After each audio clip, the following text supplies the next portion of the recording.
آله وأصحابه الأتقياء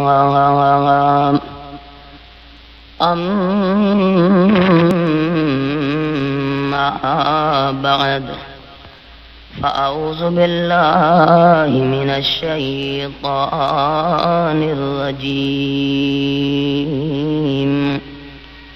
بسم الله الرحمن الرحيم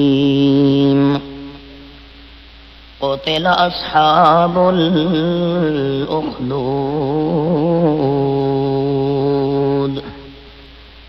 سبحان ربك رب العزة عما يصفون وسلام على المرسلين والحمد لله رب العالمين إن الله وملائكته يصلون على النبي يا أيها الذين آمنوا صلوا عليه وسلموا تسليما اللهم صل على محمد وعلى آل محمد كما صليت على إبراهيم وعلى آل إبراهيم إنك حميد مجيد اللهم بارك على محمد وعلى آل محمد كما باركت على إبراهيم وعلى آل إبراهيم إنك حميد مجيد ذی قدر احباب، اللہ رب العالمین نے اس کائنات کے اندر جتنی بھی مخلوق پیدا کی ہے، تمام مخلوقات میں سے 3 مخلوقیں ایسی ہیں جن کو اللہ کریم نے تمام کائنات کی مخلوقات پر فضیلت عطا فرمائی ہے۔ نمبر 1 انسان، نمبر 2 ملائکہ یعنی فرشتے، اور نمبر 3 جنات۔ باقی جتنی مخلوقات ہیں تمام مل کر ان 3 مخلوقات کی شان اور مقام کا مقابلہ نہیں کر سکتی، کیونکہ بعض ایسی خصوصیات اللہ کریم نے ان 3 مخلوقات میں رکھی ہیں جو ان تینوں کے علاوہ کائنات کی باقی مخلوقات کے اندر نہیں پائی جاتی۔ ان تینوں میں سے اللہ کریم نے پھر انسان اور فرشتے، ان کا مقام تمام سے زیادہ بنایا۔ پھر جب ملائکہ اور انسان کا آپس میں مقابلہ کیا جائے تو سارے ملائکہ ایک طرف اکٹھے کر دیے جائیں، انسان کی شان اور مقام کا مقابلہ نہیں ہو سکتا۔ گویا کہ خلاصہ یہ نکلا کہ تمام مخلوقات مل کر انسان کے مقام اور شان اور رتبے اور درجے کا مقابلہ نہیں کر سکتی۔ اب پھر سوال یہ پیدا ہوا کہ انسان کی وجہ فضیلت کیا ہے، انسان کی شان اور مقام کی علت کیا ہے، دلیل کیا ہے، گواہی کیا ہے؟ کلام مقدس میں بے شمار مقامات پر اللہ کریم نے اس حقیقت کو واضح کیا کہ بعض ایسے امتیازات انسان کو عطا کیے گئے ہیں جو انسان کے علاوہ باقی کائنات کی کسی مخلوق کے اندر، حتیٰ کہ ملائکہ کیوں نہ ہو، حتیٰ کہ جنات کیوں نہ ہو، ان کے اندر بھی یہ خصوصیات موجود نہیں۔ ایک وجہ قرآن نے یہ بیان کی کہ انسان کے صاحب مقام اور صاحب فضیلت ہونے کی ایک اہم وجہ یہ ہے کہ جو علم اللہ کریم نے دین کا انسان کو عطا کیا، ایسا شریعت والا علم اللہ کریم نے باقی اپنی مخلوقات میں سے کسی کو عطا نہیں کیا۔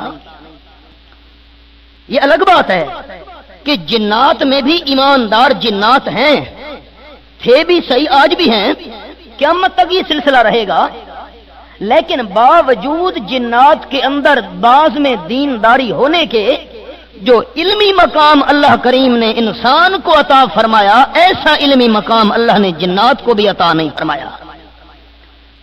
اور ہمارا عقیدہ یہ ہے کہ تمام اگر کائنات کے انسانوں کا دینی علم اکٹھا کر دیا جائے، شریعت اور دین کے لحاظ سے جتنا مقام اللہ کے پیغمبر کا ہوتا ہے، پیغمبر کے دینی علم اور شریعت والے علم کا مقابلہ پوری کائنات کے علماء نہیں کر سکتے۔ یہ ایک وجہ فضیلت ہے انسان کی دین کے علم کی وجہ سے۔ اور دین کے علم کے اثرات کیا مرتب ہوتے ہیں؟ رب العالمین کے کلام مقدس کے اندر بڑے عجیب پیرائے کے اندر ایک واقعہ بیان کیا گیا کہ دینی علم کے اثرات کیا ہیں اور وجہ فضیلت کیوں ہے دین کا علم۔ دیکھیے قرآن کا انداز۔ اعوذ باللہ من الشیطان الرجیم،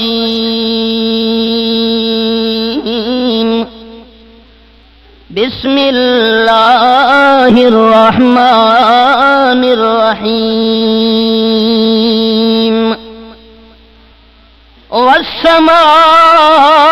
والسماء ذات البروج، والیوم الموعود،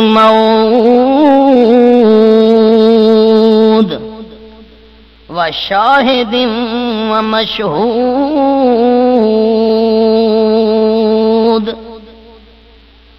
قتل اصحاب الاخدود۔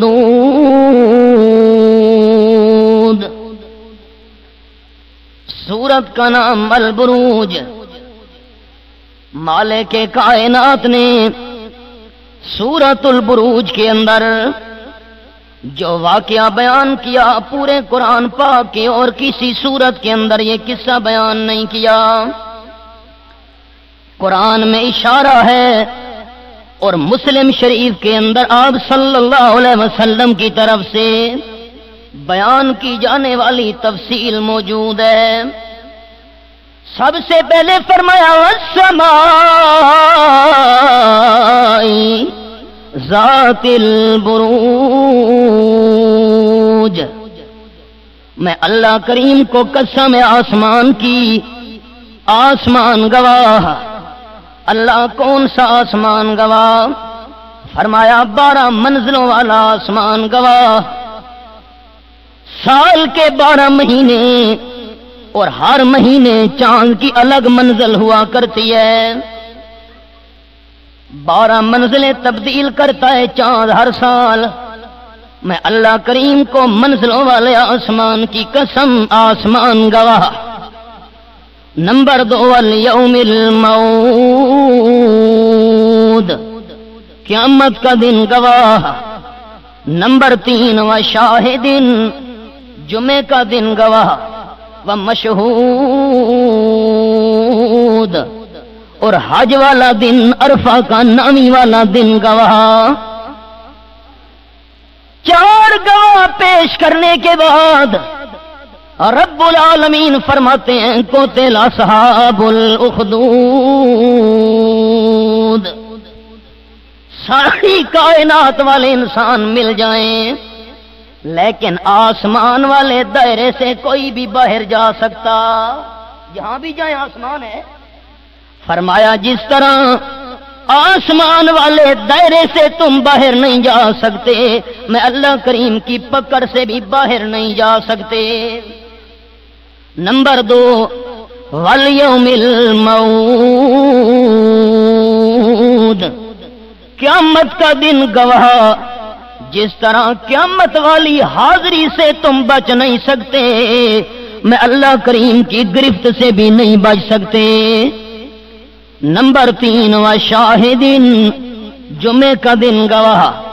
اگر تم زندہ رہو گے جمعے کا دن ضرور تمہاری زندگی میں آئے گا۔ جس طرح اپنی زندگی کے اندر جمعے والے دن کی آمد سے نہیں بچ سکتے، میں اللہ کریم اگر پکڑنے لگوں میری پکڑ سے بھی نہیں بچ سکتے۔ نمبر 4 مشہود،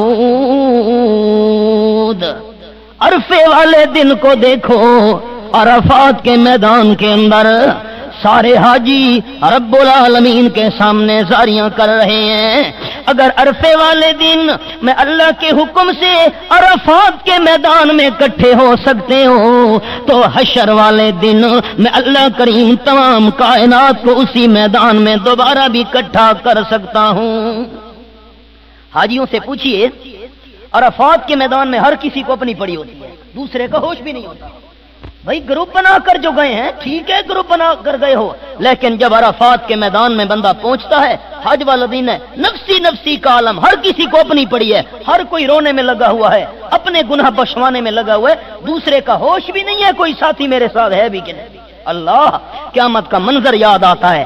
واقعی عرفات کے میدان کے اندر اس حج والے دن ہر کسی کو اپنی پڑی ہوئی ہے، قیامت کے دن بھی ہر انسان کو اپنی پڑی ہوگی۔ فرمایا 4 گواہ پیش کرنے کے بعد قتل اصحاب الاخدود، خندق والوں پر اللہ کریم کی لعنت ہو۔ اللہ کریم کون سے خندق والے، گڑھے والے؟ فرمایا النار ذات الوقود، جنہوں نے گڑھے کھود کر آگ جلائی اور آگ جلانے کے بعد اذہم علیہا قعود، آگ کے گڑھے کے چاروں طرف بیٹھ کر تماشا دیکھنا شروع کر دیا۔ اللہ کس کا تماشا دیکھنا شروع کیا؟ فرمایا وَهُمْ عَلَى مَا يَفْعَلُونَ بِالْمُؤْمِنِينَ شُهُودٌ،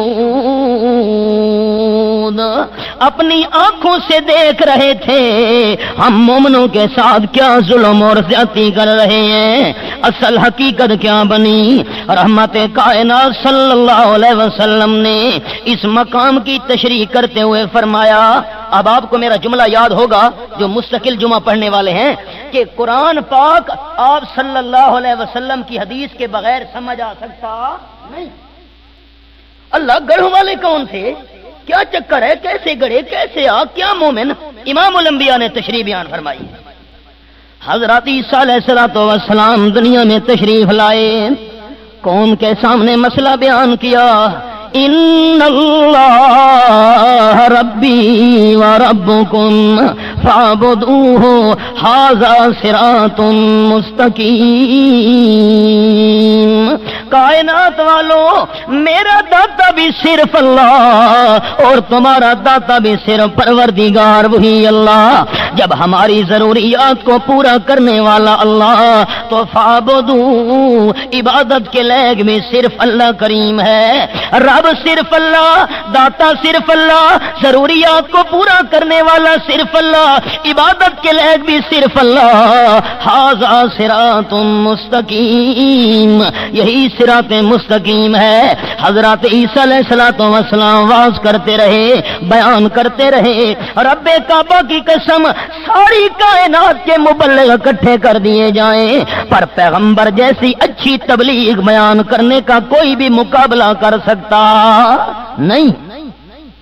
خیر یہودیوں نے سازش کی، اشارہ کر رہا ہوں، اللہ نے عیسیٰ علیہ السلام کو زندہ آسمانوں پہ اٹھا لیا۔ یہ قرآن پاک کا مستقل موضوع ہے۔ جنہوں نے مسئلہ مان لیا، نصرانی، عیسائی، عیسیٰ علیہ السلام کی تعلیمات پہ عمل کرنے والے، امام الانبیاء فرماتے ہیں یمن کا بادشاہ تھا اور تھا بڑا جابر اور سخت گیر۔ اس کے زمانے کے اندر ایک جادوگر تھا۔ جادوگر نے بادشاہ کو کہا میں بوڑھا ہو چلا ہوں، زندگی کا کوئی بھروسہ نہیں، نہ جانے کس گھڑی میری زندگی کی شام ہو جائے، کوئی ذہین ترین بچہ میرے حوالے کرو تاکہ اس بچے کو میں جادو کی تعلیم دے دوں، میرے مرنے کے بعد جادو والی تعلیم باقی رہے۔ بادشاہ نے ایک بچے کو مقرر کر دیا، بڑا ذہین ہے، یہ تجھ سے جادو کی تعلیم حاصل کرے گا۔ بچے نے روزانہ آنا جانا شروع کر دیا. والدین کو بادشاہ نے حکم دے دیا اس نے جادو سیکھنا ہے, جادوگر کے پاس روزانہ آیا جایا کرے گا. رحمت کائنات صلی اللہ علیہ وسلم فرماتے ہیں بچے نے جادو کی تعلیم حاصل کرنا شروع کر دی. اللہ کریم کی قدرت, جا رہا ہے جادو سیکھنے کے لیے استاد کے پاس. راستے سے گزرا, ایک درویش کی جھونپڑی نظر آئی. حضرت عیسیٰ علیہ السلام کی تعلیم بیان کر رہا تھا. احباب میری ابتدائی الفاظ یاد کیجئے, جس طرح قرآن پاک دینی تعلیم کا مرکز ہے, اسی طرح عیسیٰ علیہ السلام پہ نازل ہونے والی انجیل شریف بھی دینی تعلیم کا مرکز تھی. یہ الگ بات ہے بعد میں عیسائیوں نے تبدیلی کر دی, اس وقت تک تو محفوظ چلی آ رہی تھی. انجیل شریف پڑھ کر تعلیم دے رہا ہے درویش. درویش کا معنی آپ جانتے ہیں؟ درویش کون ہوتا ہے؟ یہ اصل میں لفظ تھا در آویز, پھر در آویز سے بنا درویش, درویش سے بنا درویش. در آویز کا معنی اللہ کے دروازے پہ لٹک جانے والا, اللہ کا دروازہ مال کھلو گا اس نو سڑے نے درویش. اور کہیں بوئے تو توجہ کرے ہی نہیں, درویش بندہ. حیران ہو گیا, انجیل کی تعلیم دے رہا ہے, بچہ رک گیا. ایک جملہ عرض کرنے لگا ہوں, دھیان سے سنیے گا احباب. اگر صحیح بات صحیح وقت پر صحیح نیت سے کی جائے ضرور اثر ہوتا ہے. صحیح بات صحیح وقت پر صحیح نیت سے کی جائے ضرور اثر ہوتا ہے. اثر جو نہیں رہا یا بیان کرنے والے کی نیت صحیح نہیں یا سننے والے کی صحیح نہیں. اثر جو نہیں رہا بات صحیح نہیں, اثر جو نہیں رہا وقت صحیح نہیں. بات کرنی کسی اور وقت تھی, بیان کرنے والا کسی اور وقت کر رہا ہے. اگر صحیح بات صحیح وقت پر صحیح نیت سے کی جائے ضرور اثر اللہ کرے گا. اللہ کی شان, بیان کرنے والے کی نیت بھی ٹھیک اور سننے والے کی بھی ٹھیک, وقت بھی ٹھیک. کیونکہ بچے کے دل کی جو تختی ہوتی ہے صاف ہوتی ہے, جو چاہو اس کے اوپر نقش کر دو. اور بڑے بوڑھوں کی دل کی تختی لکھی ہوئی ہوتی ہے, اس کو دوبارہ صاف کر کے نئے سرے سے لکھنا مشکل ہو جایا کرتا ہے. این واسطے وڑ کے مسئلہ منے دے اوکھا, من گھننے تو پکے ڈاڑھے ہو, میں نے بولا منے دے وڑے اوکھے. تے نوجوانوں واسطے میں نہیں بڑی آسان ہوتی ہے. بچے نے تعلیم سننا شروع کر دی. امام الانبیاء صلی اللہ علیہ وسلم فرماتے ہیں جادوگر کے پاس پہنچا, بڑے غصے میں اس نے کہا دیر سے کیوں آئے ہو, بہانہ کر دیا. جب واپسی پر آیا پھر درویش سے انجیل شریف کی تعلیم حاصل کرنا شروع کر دی. اللہ کے دین کی کتاب کی تعلیم حاصل کر رہا ہے, اور رب العالمین نے اثر بھی رکھا ہے دین کی تعلیم کے اندر.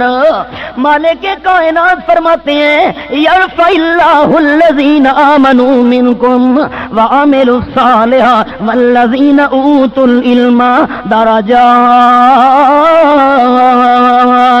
میں اللہ مومنوں کے مرتبے بھی بلند کرتا ہوں, اور میں اللہ اہل علم کے بھی مرتبے بلند کیا کرتا ہوں. اللہ اللہ. امام الانبیاء فرماتے ہیں ان اللہ یرفع بہذا الکتاب اقواما ویضع بہ آخرین, او کما قال النبی صلی اللہ علیہ وسلم. رب العالمین اس قرآن پاک کی وجہ سے بہت ساری قوموں کو عزت کے تاج پہنائے گا, اور قرآن کو چھوڑنے کی وجہ سے اللہ بہت ساری قوموں کو ذلت کے گھروں میں ڈال دے گا. قرآن کی تعلیم دل کے اندر ہو, سوال ہی پیدا نہیں ہوتا اللہ عزت کے تاج نہ پہنائے. حافظ قرآن ہے, مصلی سنبھالا ہوا ہے, سارے خوانین پیچھے کھڑے ہیں. یہ اللہ اکبر کہتے ہیں, وہ اس کی ابتدا کر رہے ہیں. یہ صرف رب العالمین کے کتاب کے علم کی برکت ہے. عالم سٹیج پہ بیان کر رہا ہے, سارے سردار نیچے بیٹھے ہیں. یہ قرآن کے علم کی برکت ہے. اللہ اللہ. والدین نے کہا دیر سے کیوں آئے ہو, بہانہ کر دیا, بچہ تھا نا. آتے جاتے درویش سے انجیل شریف کی تعلیم حاصل کرنا شروع کر دی. جادوگر کے پاس دیر سے پہنچتا ہے وہ بھی ناراض, والدین کے پاس دیر سے پہنچتا ہے وہ بھی ناراض.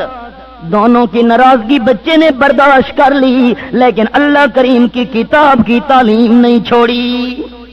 یہ امام الانبیاء صلی اللہ علیہ وسلم کی حدیث شریف سنا رہا ہوں۔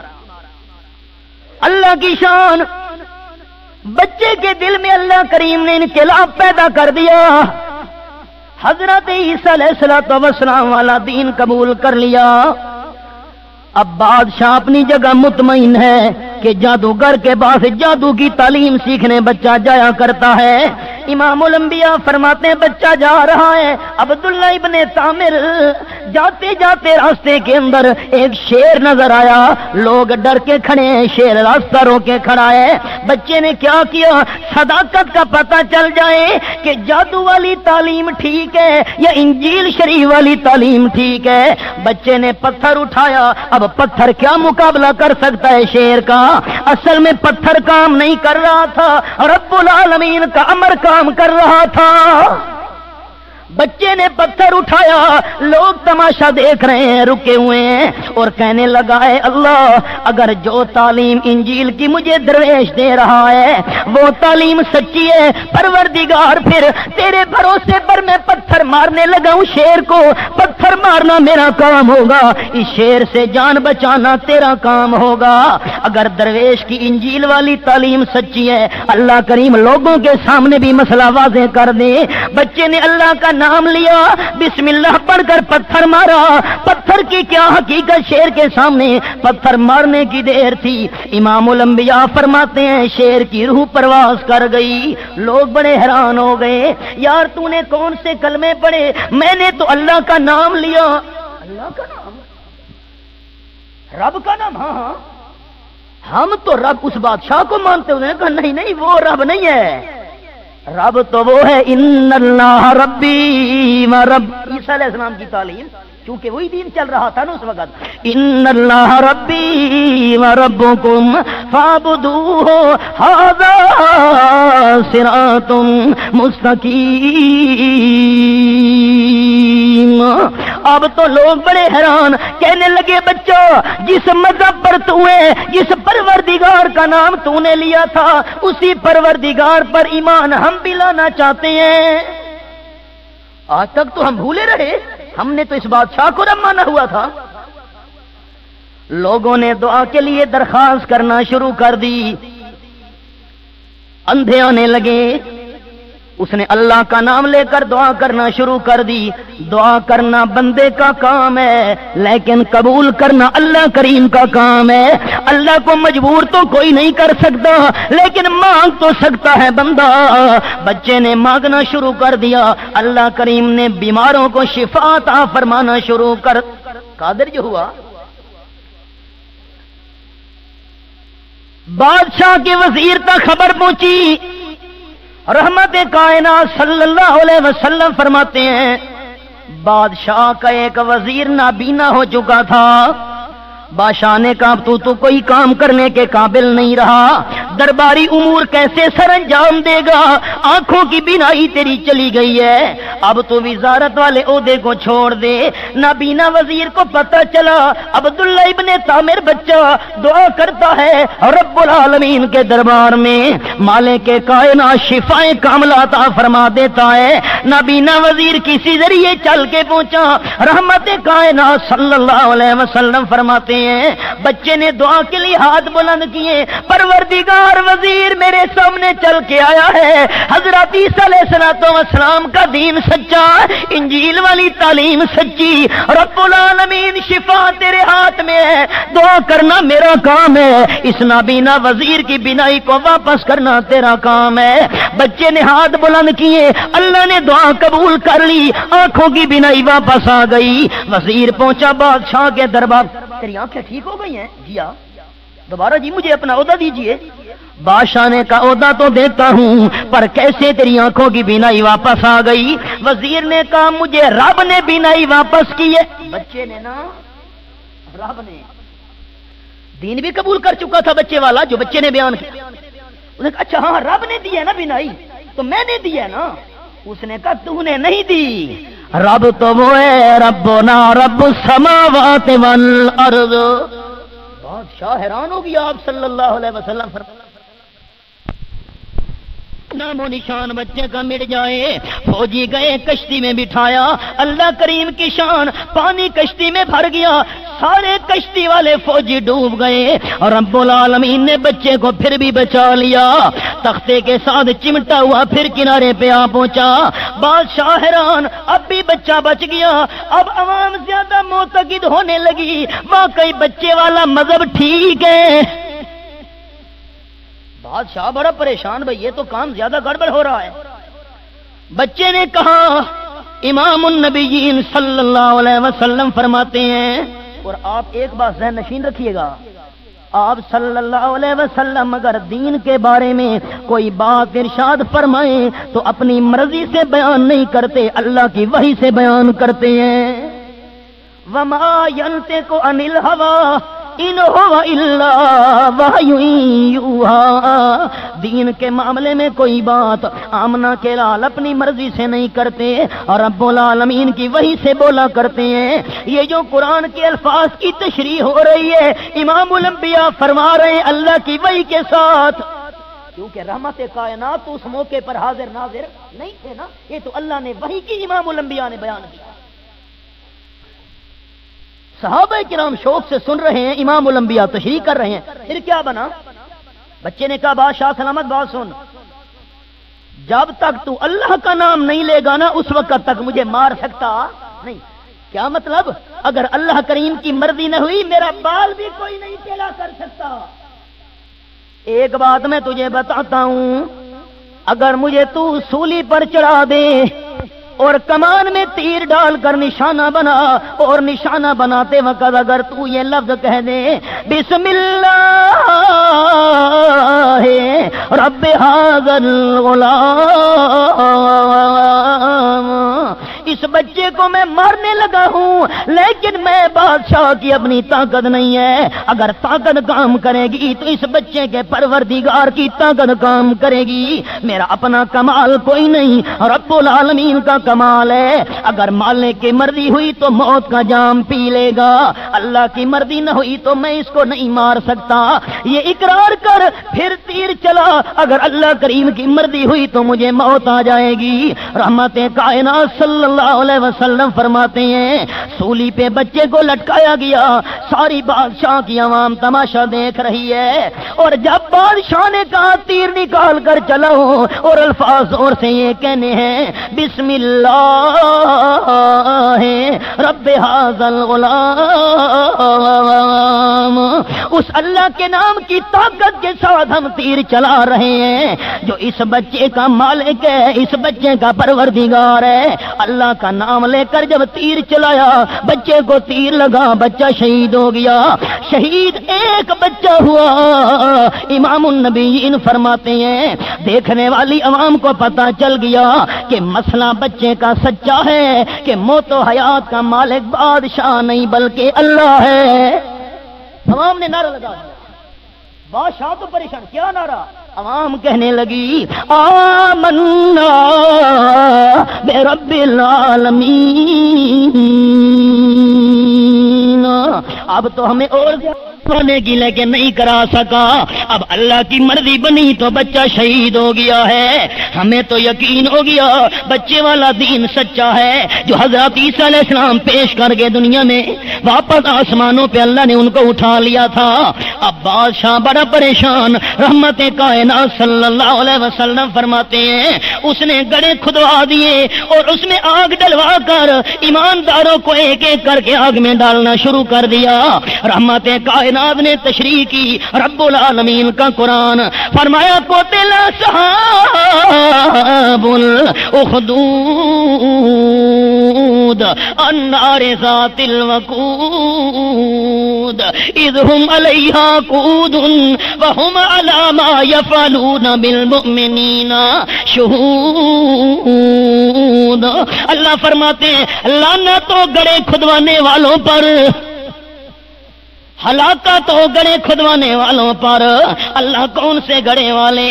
فرمایا جنہوں نے گڑے کھدوا کر اس میں آگ جلائی اور آگ جلانے کے بعد گڑوں کے کناروں پہ بیٹھ گئے۔ اللہ کیوں بیٹھ گئے کناروں پر؟ فرمایا مومنوں کا تماشا دیکھ رہے تھے، ڈالتے تھے ایک کو آگ میں، کوئلہ ہو رہا ہے، چربی پگھل رہی ہے، بدبو پھیل رہی ہے، اور منکرین تالیاں بجا رہے ہیں، تماشا کر رہے ہیں۔ امام الانبیاء صلی اللہ علیہ وسلم فرماتے ہیں ایمانداروں نے جان دے دی لیکن ایمان نہیں چھوڑا۔ آپ فرماتے ہیں ایک عورت ایماندار، دودھ پینے والا بچہ بھی اس کی گود کے اندر ہے، جب بچے کو چھینا کفار نے آگ میں ڈالا، والدہ کا ایمان متزلزل ہونے لگا۔ معصوم بچہ آخر بڑا پیارا ہوتا ہے، پھر دودھ پینے والا بچہ اور والدہ کو پیارا ہوتا ہے۔ بچے کو آگ میں ڈالا، والدہ پریشان ہونے لگی، مالک کائنات نے بچے دودھ پینے والے کو بلوا دیا۔ اللہ بلوانے پہ قادر جو ہوا، جو پروردگار عیسیٰ علیہ السلام کو والدہ کی گود میں بلوا سکتا ہے، جو پروردگار بے جان لکڑی کے کھجور کے درخت اور تنے کو بلوا سکتا ہے، وہ اللہ کریم معصوم دودھ پینے والے بچے کو بھی بلوا سکتا ہے۔ اللہ کا قانون اور ہے، قدرت اور ہے، لیکن ہم موحدین کا اللہ کے قانون پر بھی ایمان ہے، اللہ کی قدرت پر بھی ایمان ہے۔ بچہ بول پڑا، مولانا روم رحمت اللہ علیہ نے ترجمانی کی۔ بچہ کہنے لگا اندر مادر کے منی جا خوشم، گرچہ در ظاہر میانے آتے شم، اندر مادر کے منی جا خوشم، گرچہ در ظاہر میانے آتے شم، آم جانا جلدی کر، ظاہر میں تو آگ نظر آ رہی ہے لیکن پروردگار نے حضرت ابراہیم کی طرح اس آگ کو گلزار بنا دیا۔ والدہ نے بھی جان دے دی۔ رحمت کائنات صلی اللہ علیہ وسلم فرماتے ہیں اثر تھا یہ دینی تعلیم کا، میں نے ابتدا میں بات کی تھی، اب آپ جو ابتدا میں موجود تھے، دینی تعلیم کا اثر تھا، اللہ کی کتاب انجیل کی تعلیم کا اثر تھا۔ رب العالمین نے اپنی کتاب انجیل کی تعلیم کے ذریعے ایک بچے کو سبب بنا کر بے شمار ایمانداروں کو ایمان کی توفیق عطا فرما دی، پھر جانے دے دی، لیکن ایمان چھوڑنا گوارا نہیں کیا۔ اللہ کریم فرماتے ہیں کائنات والوں میں اللہ تمہیں بتاؤں، ان جان دینے والوں کا کوئی قصور اور غلطی نہیں تھی، ان کو جو آگ میں جلایا گیا، آگ میں ڈالا گیا، ان کے وجود جلائے گئے۔ اللہ کریم کوئی غلطی تو بتا، اللہ فرماتے ہیں ان کی کوئی غلطی نہیں تھی۔ اللہ کریم کیوں جلایا گیا، اللہ کیوں آگ میں ڈالا گیا، اللہ اتنی مشکلات کیوں آئی؟ رب العالمین فرماتے ہیں وَمَا نَقَمُوا مِنْهُمْ إِلَّا أَن يُؤْمِنُوا بِاللَّهِ الْعَزِيزِ الْحَمِيدِ۔ دشمنوں نے، کافروں نے، اس بادشاہ نے انتقام لیا ان لوگوں سے۔ اللہ کیوں انتقام لیا، کیوں زیادتی کی، کیوں ظلم کیا؟ فرمایا الا ان یؤمنوا باللہ، اور کوئی غلطی نہیں تھی۔ یہی لوگوں نے غلطی سمجھی ہوئی تھی کہ انہوں نے نعرہ لگایا تھا کہ ہمارا رب صرف کون ہے۔ آج کیا قصور ہے؟ اسلام کا نام لینے والوں پر پابندیاں عائد کی جا رہی ہیں، اسلام کا نام لینے والوں کو دہشت گرد کہا جا رہا ہے، اسلام کا نام لینے والوں کو انتہا پسند کہا جا رہا ہے۔ ظلم، زیادتیاں پہلے بھی دور کے اندر ہوتی رہیں، تاریخ کے اندر بڑی بڑی مثالیں موجود ہیں۔ رب کعبہ کی قسم، اسلام کا نام مٹانے والے، دین کا نام مٹانے والے، شریعت کا نام مٹانے والے خود مٹ گئے، پر اللہ نے کیا